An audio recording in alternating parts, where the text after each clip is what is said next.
Shalom, selamat malam Bapak Ibu Saudara yang dikasihi oleh Tuhan. Senang sekali saudara boleh hadir.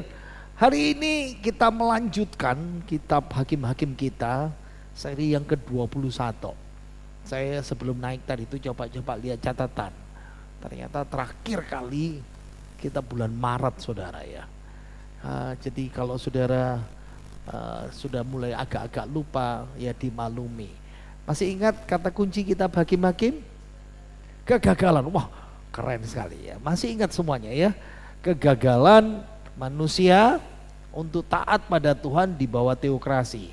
Ayo kita baca ayat kuncinya pasal 17 ayat 6 dan pasal 21 25 ayat yang sama persis bunyinya. 2, 3. Pada zaman itu tidak ada raja di antara orang Israel. Setiap orang berbuat apa yang benar menurut pandangannya sendiri. Jadi ini masa sebelum zaman Raja Israel ada, mereka diperintah oleh sebelumnya tua-tua, lalu zaman hakim-hakim. Yang luar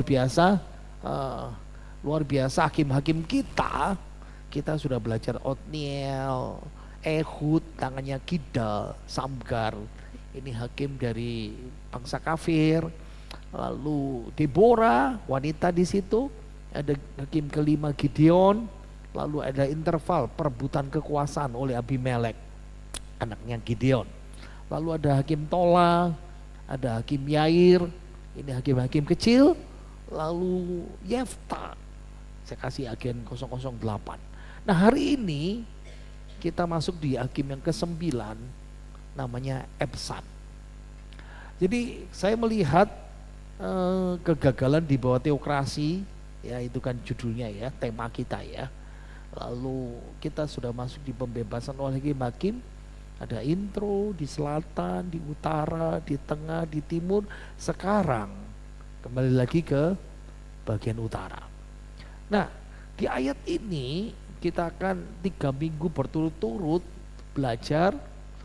Saya sebetulnya mau jadikan satu, Ebsan, Elon, Abdon mau jadi satu.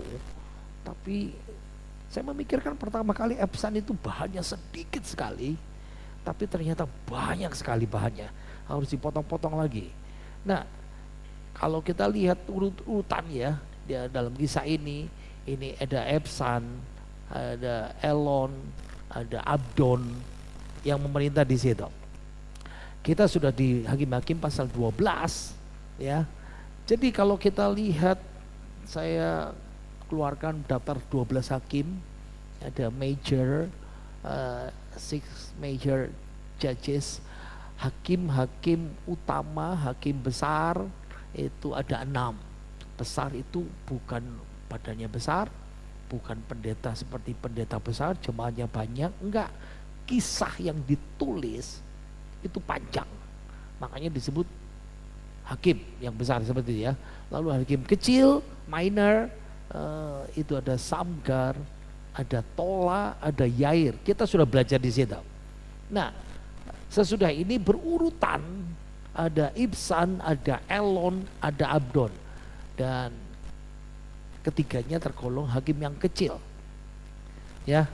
Nah, kalau kita mau lihat, ingat siklus di hakim-hakim, lihat ya, mereka diberkati, hidup tenang, lalu berdosa, lalu mulai Tuhan serahkan kepada musuhnya, mereka berteriak, nah mereka ditindas, mereka berteriak pada Tuhan, Tuhan kirimkan hakim, lalu hidup damai lagi. Nah ini siklus hakim itu seperti ini. Tapi setiap pergantian hakim, perputarannya itu jadi turun. Nah, makanya disebut down spiral. Makanya Otniel seperti ini. Ehud mulai turun, Barak mulai turun, Gideon, Yefta, terus sampai yang terakhir kita lihat ceritanya Simpson seperti itu. Nah luar biasa. Saya balik lagi ya, Ibsan, Elon, dan Abdon tidak diceritakan tentang siklusnya ya, karena siklus pengulangan hakim-hakim, ya ingat ya, Orang Israel melakukan apa yang jahat di mata Tuhan. Itu siklusnya ya. Yang pertama seperti itu. Lalu Tuhan menyerahkan mereka ke dalam tangan entah ke Amon, entah ke Moab, entah ke Aram, entah ke Asyur sekian tahun. Nah, seperti itu. Lalu berserulah mereka kepada Tuhan. Ingat, ini siklusnya seperti itu. Nah, lalu pembebasan, Tuhan mengirimkan pembebas, mengirimkan hakim yang seperti ini. Lalu masuk masa tenang. Nah, Maidar, hakim yang kecil ini, Ebsan, Abdon, Elon ini persis hidup di masa tenang. Jadi tidak diceritakan siklusnya, nggak ada cerita siklusnya itu. Jadi ketika kita baca, apalagi kalau sudah jadi penafsir, jadi pengajar seperti saya, ngajar di gereja ini mau cerita apa ini Tuhan? Nah itu ya. Kenapa? Ayo kita baca ayatnya. Kita baca si Ebsan dulu ya. Memang nama Yefta itu tidak muncul di situ. Saya tulis di situ supaya saudara paham. Karena kita sudah belajar terakhir Maret Yefta, kita belajar dalam 3 sesi. Yefta pertama, kedua, dan ketiga. Kita baca. Sesudah dia Yeftanya dia lewatin 2, 3. Sesudah dia, maka Ebsan dari Bethlehem memerintah sebagai hakim atas orang Israel. Ia mempunyai 30 anak laki-laki, 30 anaknya perempuan dikawinkannya keluar kaumnya, dan 30 anak perempuan diambilnya dari luar kaumnya untuk anak-anaknya laki itu. Ia memerintah atas orang Israel 7 tahun lamanya. Kemudian matilah Ebsan, lalu dikuburkan di Bethlehem. Nah makanya saya katakan tadi tuh, saya cerita apa? Sudah cukup ceritanya, selesai ya. Ada hakim sesudah Yefta, namanya Ebsan. Dia berasal dari Bethlehem, punya 60 anak. Lalu dia mati. Tidak ada cerita. Nah seperti itu ya. Oke, mau enggak mau kita mau belajar. Apa yang kita pelajari? Ebsan. Nah dalam Ibrani kan pakai Ibsan. Ya toh. Menariknya, saya mencoba mengamati arti namanya macam-macam. Holman dia berkata, namanya artinya cepat, gesit. Tapi literally kan ada yang berkata itu putih, ya putihnya mereka. Ada yang berkata kering, kamusnya dia berkata enggak, ini artinya semangat. Ya, kalau dari bahasa Latin abesan itu berarti bisa termasyur dan megah. Wah ini namanya artinya bisa macam-macam gitu ya. Nah sekarang kita bingung, tanya Ebsan berasal dari mana? Oh dari Bethlehem. Nah masalahnya adalah di Israel Bethlehem itu ada 2. Yang pertama Bethlehem Yehuda, lalu lihat ya ada Sebulon dari situ. Nah di sini ada Bethlehem Sebulon.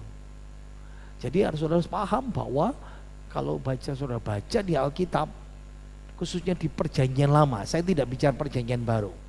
Kalau saudara baca kitab Yosua, nah di sini pasal 19, di situ disebut Bethlehem. Saudara pasti memikirkan Bethlehem yang kota asalnya Daud yang terkenal, tempat kelahiran Tuhan Yesus, tempat kelahiran Raja Daud seperti itu.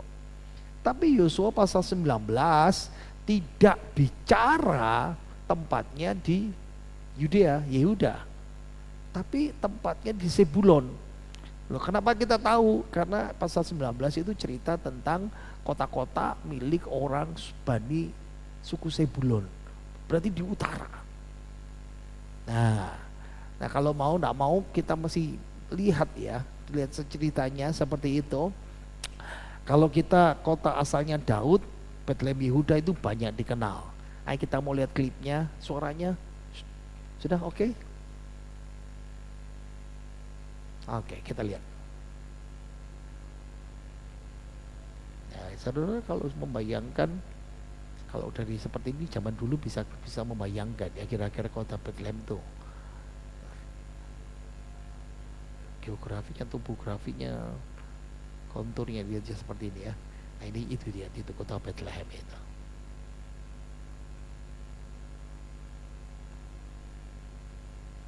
Jadi dulu ini desa kecil, kota kecil ya pada zaman Perjanjian Lama. Makanya disebut padang Efrata.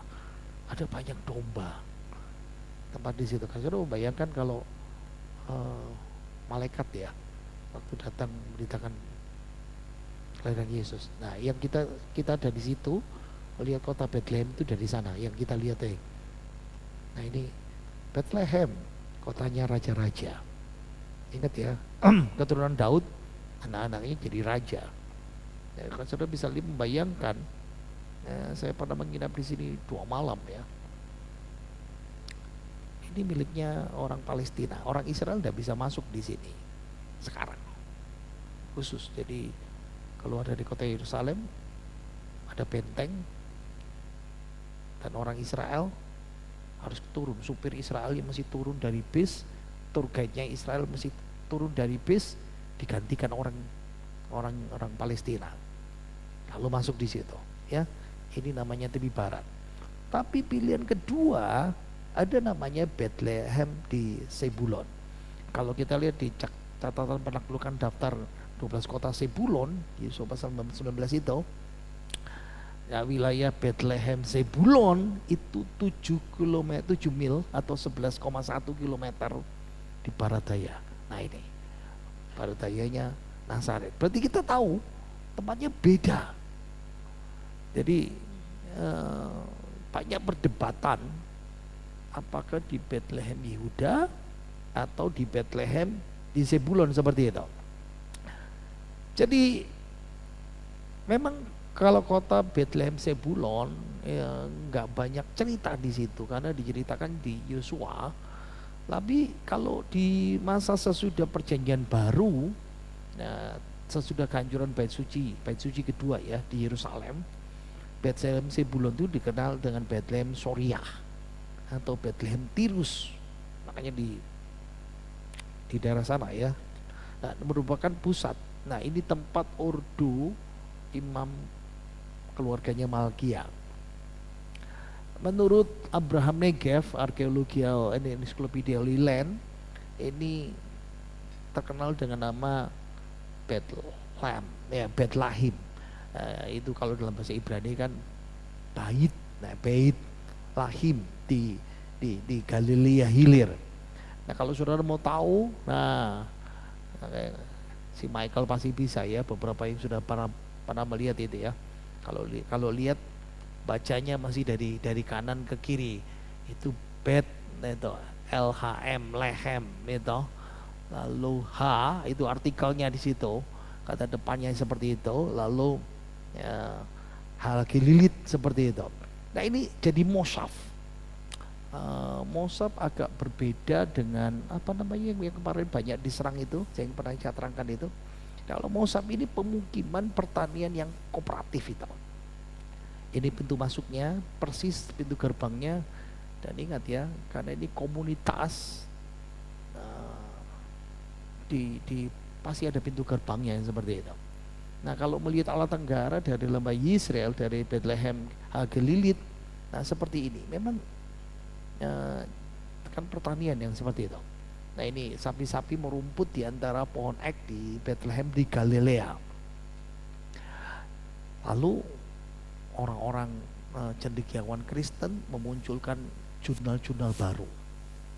Dan salah satunya adalah ada beberapa orang, sebagian kecil ya juga pernah dimuat di beberapa artikel itu, mengusulkan, nah jadi Yesus tidak dilahirkan di Bethlehem Yehuda, tapi sebetulnya di Bethlehem Zebulon.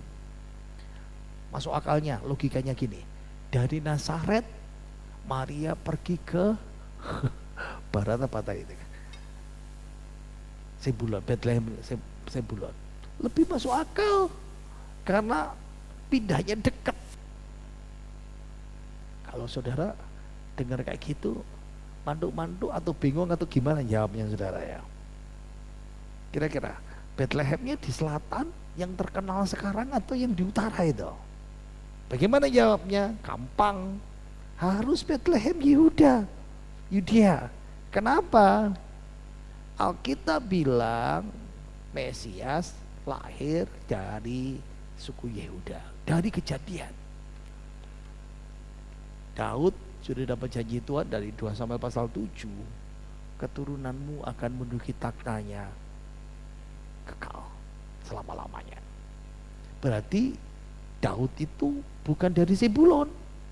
Dan kelahiran Mesias sudah dinubuatkan di Mika, dan Matius juga memperjelas Bethlehem, Efrata, dan itu yang menolong kita. Makanya kenapa ada padang gembala Efrata. Berarti ini Bethlehem di Yudea, bukan di Zebulon. Yang ketiga, Yusuf Maria walaupun pindah ke utara di Nazaret, tapi silsilahnya, makanya kenapa Injil Matius dan Injil Lukas itu kedua-duanya mencatat silsilah keturunan resminya Yusuf, keturunan resminya Maria. Itu berasal dari suku Yehuda, keturunannya Daud. Dan Yusuf Maria menanggapi keputusan Kaisar Agustus mengharapkan mereka kembali lagi sensus di tanah leluhur di selatan, di Bethlehem Yehuda, untuk mendaftarkan diri dalam sensus seperti itu. Makanya kalau saudara baca, hati-hati ya. Nek nggak ngerti itu disesat saudara ya. Makanya saudara seperti domba yang tak bergembala nanti ya. Makanya perlu belajar sungguh-sungguh seperti itu. Satu lagi. Nah, kalau belajar kitab Efesan, kan catatannya sedikit. Ada Talmud dan ada catatan dari sejarawan namanya Flavius Josephus. Siapa Josephus? Saya mau cerita Josephus dulu karena urutannya Josephus dulu ya. Dia tuh sejarawan. Dia itu orang Yahudi. Israel dulu dibagi dalam 7 provinsi sebelum masa Yesus. Itu pada masa Yesus. Dan Josephus ini jenderal Israel yang di bagian Galilea yang paling utara, tentaranya paling lemah. Tapi karena dia karena dia perang lawan Romawi, dia kalah, lalu dia membelot ikut penjajah Romawi, dan diangkat sama orang Romawi jadi penulis sejarah. Nah, jadi Josephus dia menulis banyak sejarah. Salah satunya adalah peristiwanya Hakim-Hakim. Kalau ditanya Josephus dia ketemu Tuhan Yesus, saya rasa tidak. Karena dia lahir tahun 37. Ya, kita tahu Yesus tahun 30-an, 30-31 yang seperti itu ya. Berarti Josephus itu hidup pada masa gereja karena dia mati umur tahun 100. Berarti dia hidup sesudah Yesus naik ke surga pada zaman gereja masih awal mula-mula. Dan sebagian bukunya ditulis tahun 75. Kenapa? Karena sebelum tahun 70 dia ikut orang Israel, salah satu jenderal Israel memberontak karena kalah perang, lalu dia membelot seperti itu. Nah, kalau buku-buku yang dia tulis pada zamannya itu akurat. Tapi masalahnya kalau dia menulis cerita yang di kitab Hakim-Hakim, masalahnya beda jauh. Nah itu. Karena Josephus kalau mau cerita kitab Hakim-Hakim berarti harus mundur 1300 tahun. Nah, kalau saya tanya sumbernya dari mana, nanti saya tunjukkan. Jadi perbandingannya, kalau misalnya Josephus hidup sekarang, dia nulis ceritanya Hakim-Hakim. Nah, perbandingannya kayak gini. Saya tahun 2025 sekarang ini menulis kisah tentang detail yang ada zamannya Borobudur. Itu kerajaan Mataram kuno, abad ke-8 sampai abad ke-13. Sudah tanya sama saya. Pak tahu ceritanya dari mana? Nah itu kan begitu kan, selalu pertanyaan kan begitu kan. Ini Flavius Josephus, ini dari mana fotonya? Ini kan foto orang abad ke-20. Nah ingat ya, ini ada namanya artis apa John Sartain, itu dia menggambar ukiran, dia mengukir ya tahun 1880.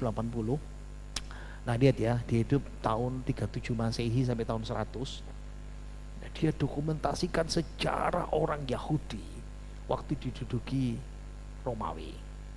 Dan ini menolong. Nah saya di S2 mengajar namanya introduksi PB, intertestamental. Jadi masa yang sebelum masa perjanjian baru, dari mana sumbernya kok bisa tahu cerita banyak? Ya karena tulisannya dia. Salah satunya tulisan-tulisan itu masih rajin dilihat sumber-sumber utamanya di situ. Dan salah satu tulisannya menolong kita untuk membantah bahwa Yesus itu fiksi. Karena sejarawan Romawi yang resmi dia menulis Yesus itu guru yang bijak, yang hidup pada masanya sebelum dia lalu mati disalib oleh pemerintah Romawi. Dia tulis itu yang menjadi sumber rujukan apologet Kristen. Sejarawan resmi Romawi saja mengakui keberadaan Yesus seperti itu. Ya, nah kalau ditanya sumber-sumbernya dari mana, hampir sama seperti Talmud. Nah kalau saudara mau belajar, kalau biasanya orang teolog PL, saudara akan belajar namanya Talmud ini. Ya, kalau bukunya sekarang sudah satu seri ini ya. Lakah ini ya. Ini dokumen yang menguraikan, memperluas Mishnah. Sebentar. Talmud itu kumpulan komentar atau tafsiran berbagai rabi yang memuat pemikiran mereka tentang kisah-kisah dalam Alkitab. Masalahnya adalah komentar Talmud ini kebanyakan ditulis beberapa abad setelah Josephus. Kira-kira abad kedua dan sampai abad kelima. Nah kalau memang Talmud mulai dikumpulkan ke abad kedua, tapi selesai dikodifikasi itu kira-kira abad ke-6. Nah, oke, berarti kita tahu ya ceritanya, cerita tentang, saya balik lagi karena mesti tahu latar belakangnya. Epsan ditulis oleh sejarawan si Josephus dan juga dikutip oleh para tulisan rabbinik ya.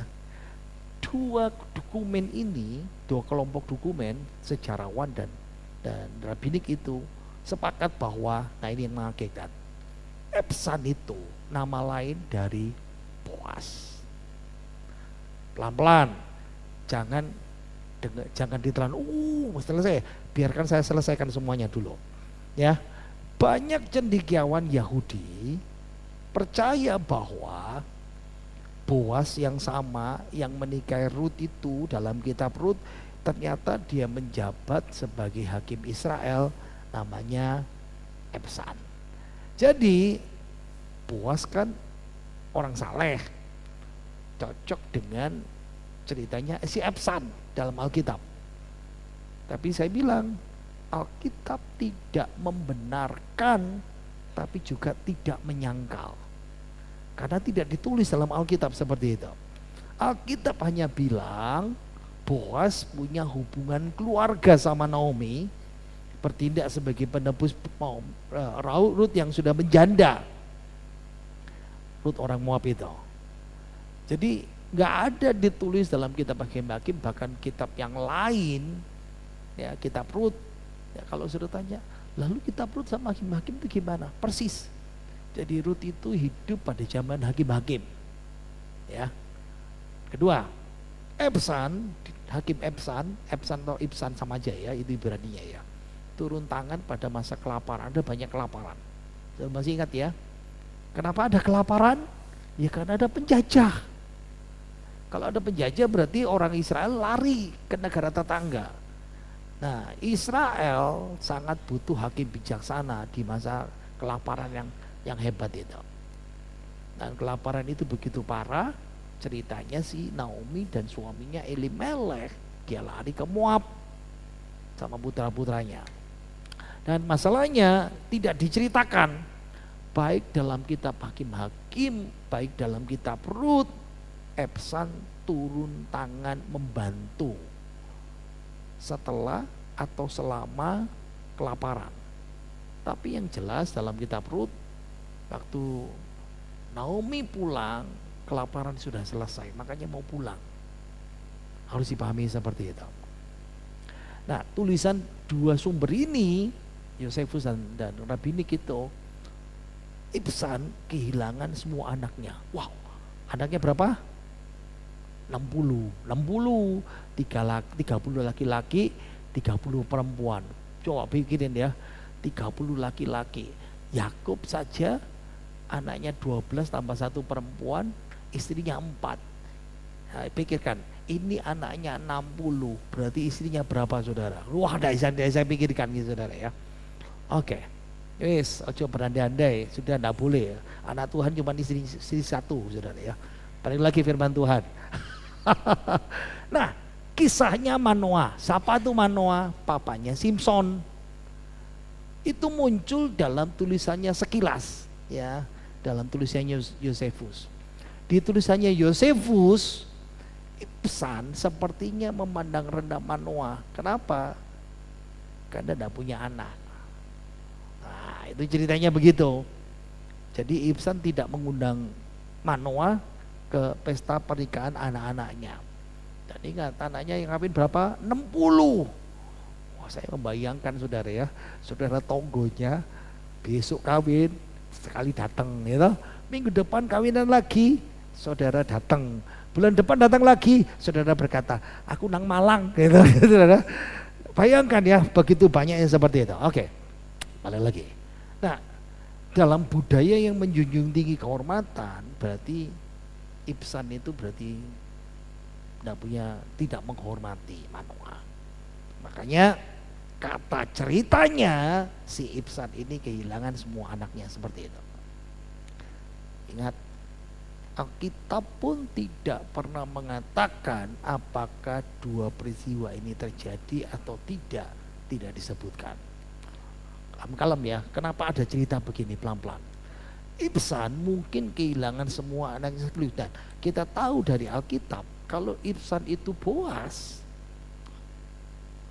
Apakah Boas punya ahli waris? Tidak ada namanya. Waktu Rut muncul. Berarti kalau Ibsan itu adalah Boas, berarti Boas dulu sudah menikah, punya anak 60, dan Boas kehilangan semuanya.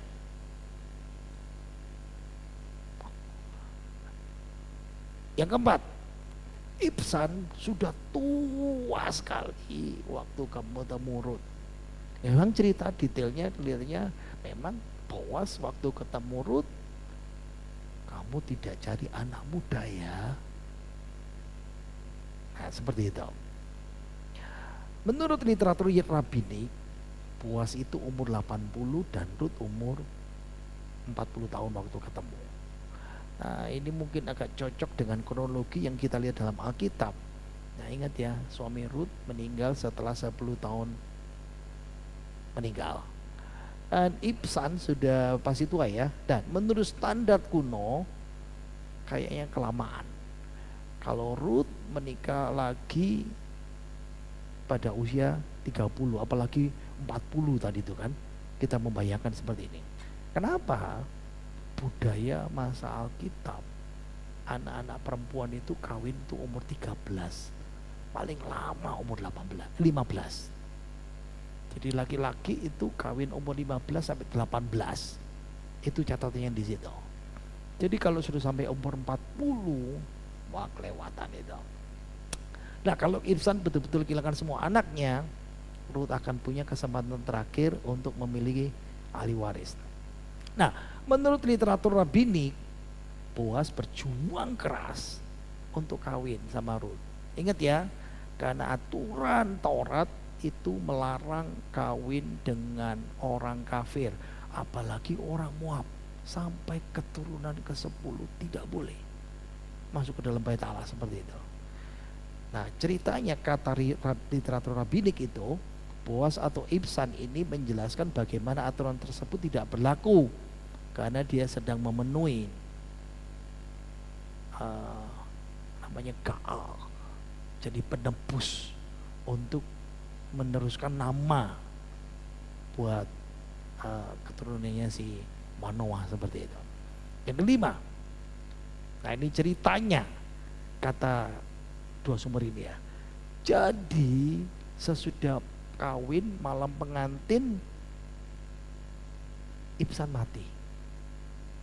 Itu ceritanya. Jadi sesudah menurut literatur rabbinik sesudah Ruth dan Boaz menikah, malamnya malam pengantin, besoknya mati saudara. Ini ceritanya begitu ya. 9 bulan kemudian Ruth melahirkan Obed, Obed melahirkan Isai, Isai melahirkan Daud, lalu turun sampai pada Yesus. Tapi masalahnya catatan Alkitab, kalau Boaz itu mati karena dia tokoh penting dalam kitab Rut, kenapa tidak disebutkan ceritanya Boaz itu mati? Itu masalahnya begitu. Nah makanya hal ini menimbulkan ironi menarik. Ibzan tidak hidup lama atau Boaz untuk membesarkan putranya, tapi dia berkontribusi dengan keturunannya Daud dan Mesias. Nah melihat informasi itu sulit memastikan mana yang benar, mana yang salah. Dibentuk karena ini cerita buatan. Nah, periode pasca pembuangan. Pelan-pelan saya mau cerita. Ini ceritanya ya. Jadi pada masa Israel ketika dibuang di pembuangan Babel 70 tahun, lalu mereka kembali. Nah, periode kita kembali itu mulai Alkitab bahasa Ibrani diterjemahkan ke dalam bahasa Yunani Septuaginta. Ya. Tapi di situ mulai banyak tulisan-tulisan yang kita bilang pseudepigrafa, apokrif kalau orang Katolik mulai muncul. Jadi cerita-cerita itu mulai muncul. Nah, makanya Paulus berkata itu dongeng-dongeng. Jangan berkutat pada dongeng-dongeng yang dikutip oleh Paulus seperti itu. Nah, memang itu sebabnya kenapa dalam kekristenan kita masih mempertahankan Alkitab Perjanjian Lama persis sama seperti tulisannya orang Ibrani Israel. Tapi saudara kita Katolik akhirnya 1460 dia memasukkan cerita. Jadi bukan pada awalnya tapi sudah mulai memasukkan cerita itu ke dalam Alkitab kedua, jilid kedua. Makanya disebut Deuterokanonika, kanon yang kedua. Nah, makanya cerita-cerita ini muncul sesudah masa pembuangan. Dan itu tidak ditulis dalam Alkitab yang asli yang seperti itu. Memang kalau dilihat kesamaan antara Boaz dan Ibzan hidup di bersama dan keduanya dikenal karena kehormatan kesalehan. Pertanyaannya, apakah dua catatan-catatan ini, kelompok ini mengatakan apakah Ibzan dan Boaz itu orang yang sama? Kalau saudara tanya saya katakan tidak. Ya memang ada beberapa orang masih ngotot mempertahankan, tapi melihat cerita tentang sejarah, lihat-lihat dalam buku-buku dongeng-dongeng yang mulai muncul, bisa pahami kenapa tulisan rabbinik, kenapa tulisannya Yosefus, dia lihat cerita Perjanjian Lama, dia nangkep sumber-sumber yang sesudah kitab kanon PL itu ditulis, masih dipahami seperti itu. Oke? Sekarang kita terus. Kita baca 2, 3. Ia mempunyai 30 anak laki-laki, 30 anaknya perempuan dikawinkannya keluar kaumnya, dan 30 anak perempuan diambilnya dari luar kaumnya untuk anak-anaknya lelaki itu. Ini kasus yang luar biasa ya, tidak biasa ini. Wow. Istrinya banyak, anaknya banyak. Ini pun masih ada tafsiran. Enggak, ini hakim yang baik, istrinya cuma satu. Saya juga mikir saudara ya, berarti Bentahun punya anak satu, ada yang kembar, ada yang berkata itu. Aduh, terlalu banyak mempertahankan banyak hal yang seperti itu. Ingat ya, kata kuncinya, orang pada masa itu tidak ada raja dan orang melakukan apa yang dipandangnya benar. Nah, ingat ya. Nah, ini memang kontras dengan hakim sebelumnya. Yefta punya satu putri, gara-gara nasarnya tidak kawin, dipersembahkan dibakar. Ibsan bukan punya satu, 60. Ibsan poligamis, Yefta enggak. Pola pernikahannya unik. Bapak ngirim nikahkan mereka yang perempuan di luar suku. Dan ingat ya, budaya masa itu laki-laki, anak laki-laki tinggal tetap dengan papanya.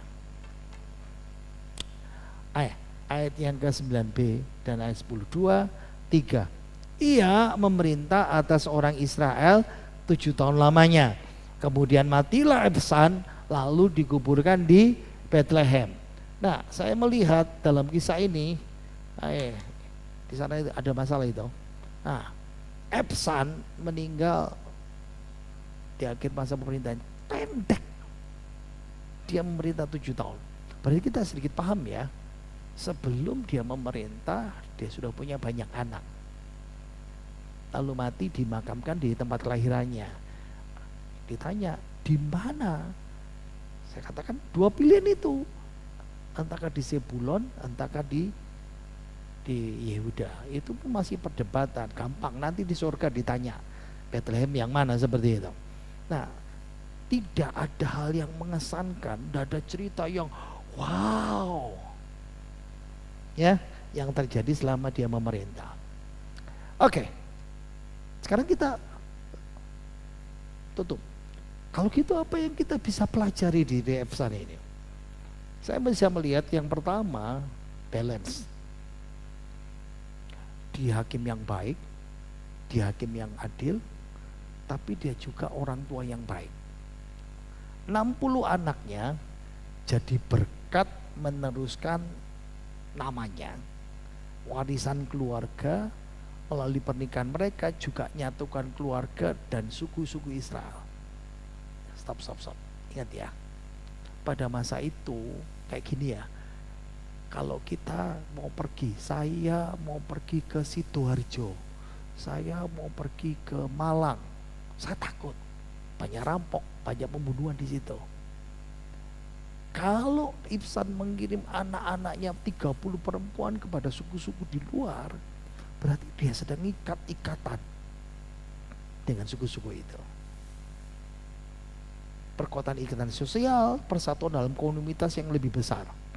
Wow, itu pola pikirnya. Yang kedua, dia melayani Tuhan walaupun dengan sepenuh hati, walaupun umurnya pendek. Maksudnya bukannya dia bukan gak tua, tapi jatah pelayanannya yang dikasih sama Tuhan 7 tahun. Ya, Ibsan itu orang saleh, memerintah bijaksana, berusaha mendekatkan orang Israel satu sama lain juga kepada Tuhan. Ingat ya, itu tugas hakim. Dan dia berhasil. Nah, kadang-kadang anggap ya, kalau saudara merasa aku bukan pendeta, ini menolong saya ya. Aku bukan pendeta yang spektakuler ya. Aku pelayananku ini kadang-kadang penghinaan ya. Ya dia sih orang yang sedang-sedang saja, begitu saudara ya. Ya ibu main musik ya kaelek, kaapi, ya kaelek ya hebat, ya lumayan lah. Nah, kalau saudara sedikit memikirkan itu pelayanan saudara WL, saudara singer, saudara duduki jabatan apa pelayanan di sini. Ingat ya, balik lagi yang pertama. Saudara punya kelebihan yang luar biasa, dia melayani. Dan ingat ketika Tuhan kasih kita kesempatan, nah itu, oke, pelayanan yang baik. Nah, dia punya kepemimpinan beragam.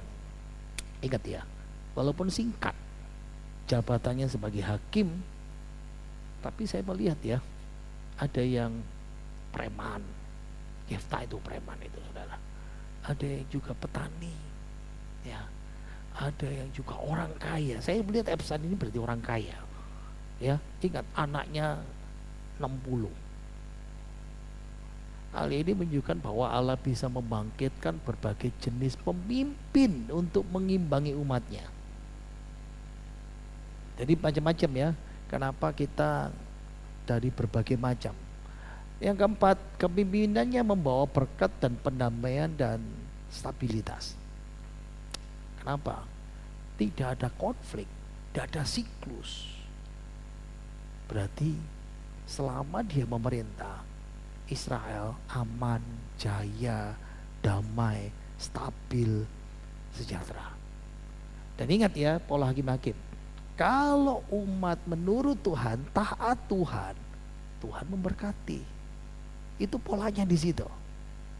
Wow, saya melihat yang seperti itu. Dan yang kelima, yang terakhir, Tuhan menyediakan. Peran Ebsan sebagai hakim, walaupun detailnya terbatas, ceritanya pendek, coba terapkan sama kita. Rasanya aku bukan siapa-siapa, tidak apa-apa.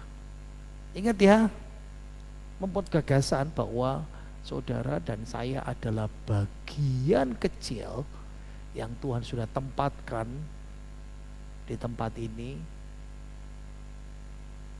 Itu pun berkat Tuhan. Kalau kita memerlukan sesuatu, ini menekankan, lihat ya, pemeliharaan Tuhan. Jadi ketika kita melayani, tidak ada sesuatu yang enggak, tapi itu berkat Tuhan juga. Karena ini yang Tuhan katakan kepada kita.